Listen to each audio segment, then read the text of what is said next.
यो चाहिँ ठिकै भेरी यो साइड भेरी छ। अब यो साइड चाहिँ मेला लाग्ने, यो साइड चाहिँ मेला लाग्ने हो।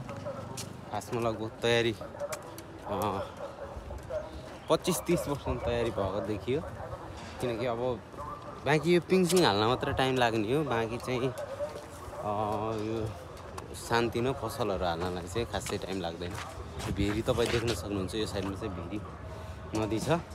यता माथि चाहिँ यो मेलकुनाको यो ठुलो पुल छ। यो पल्लोपट्टि झोलुङ्गे पुल छ।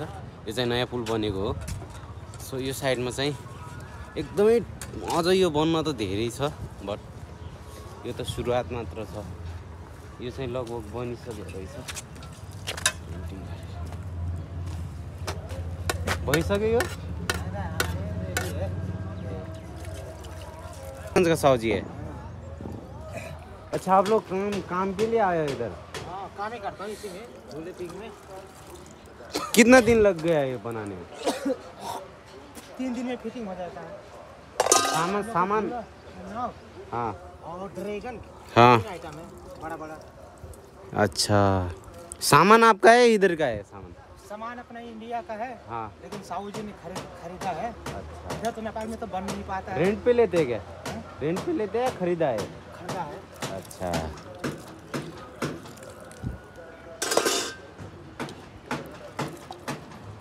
कितना दिनों से कर रहे हो आप ये? 2 दिन हो गया। 2 दिन हो गया क्या? अच्छा, 2 दिन भइसकेछ लगभग। यिनीहरूले बनाउन लाग्यो नि यो दायरले। मेहनत धेरै लाग्छ यो फलम। अझै नि बनाउँदैछौँ। यो ब्याक साइडबाट चाहिँ यस्तो देखिन्छ। यहाँ चाहिँ मेहनत धेरै लाग्छ। कति दायरले नट कस्दैछ अझै।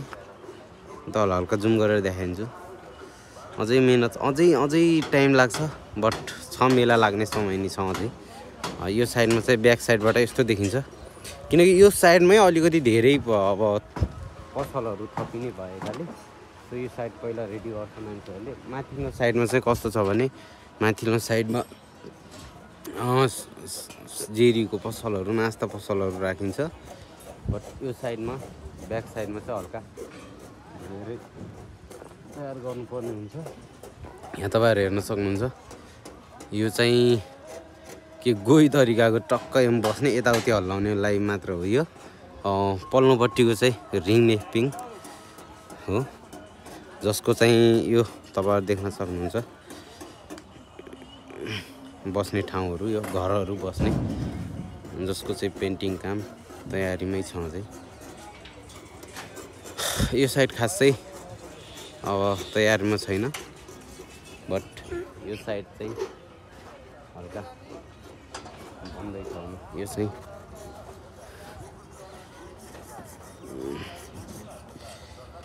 यो बाबु चाहिँ खेलिरहेछ अघिदेखि। नास्ता घरहरू पनि बनिरहेछ यतापट्टि।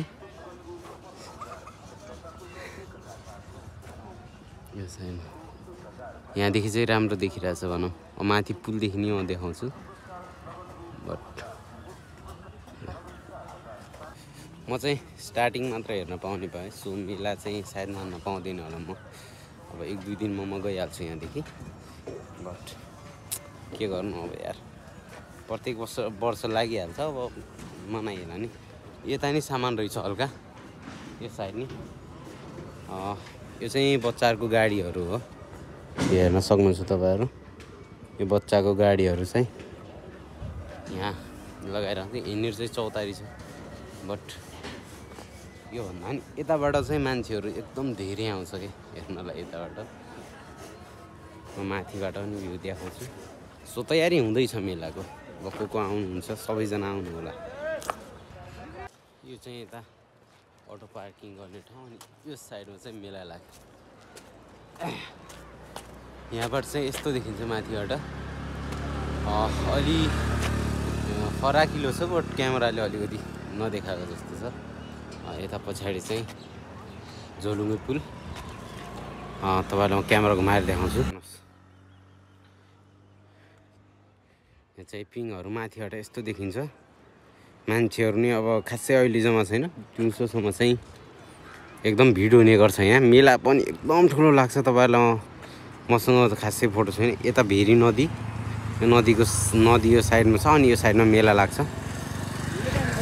एकदमै राम्रो छ। एक न एकचोटि पक्कै पनि आउनु होला। एकचोटि लाग्दैछ, आउँदा हुन्छ। मङ्सिर सायद 28-29 देखि लाग्दैछ होला, मलाई नि थाहा छैन फिक्स डेट त।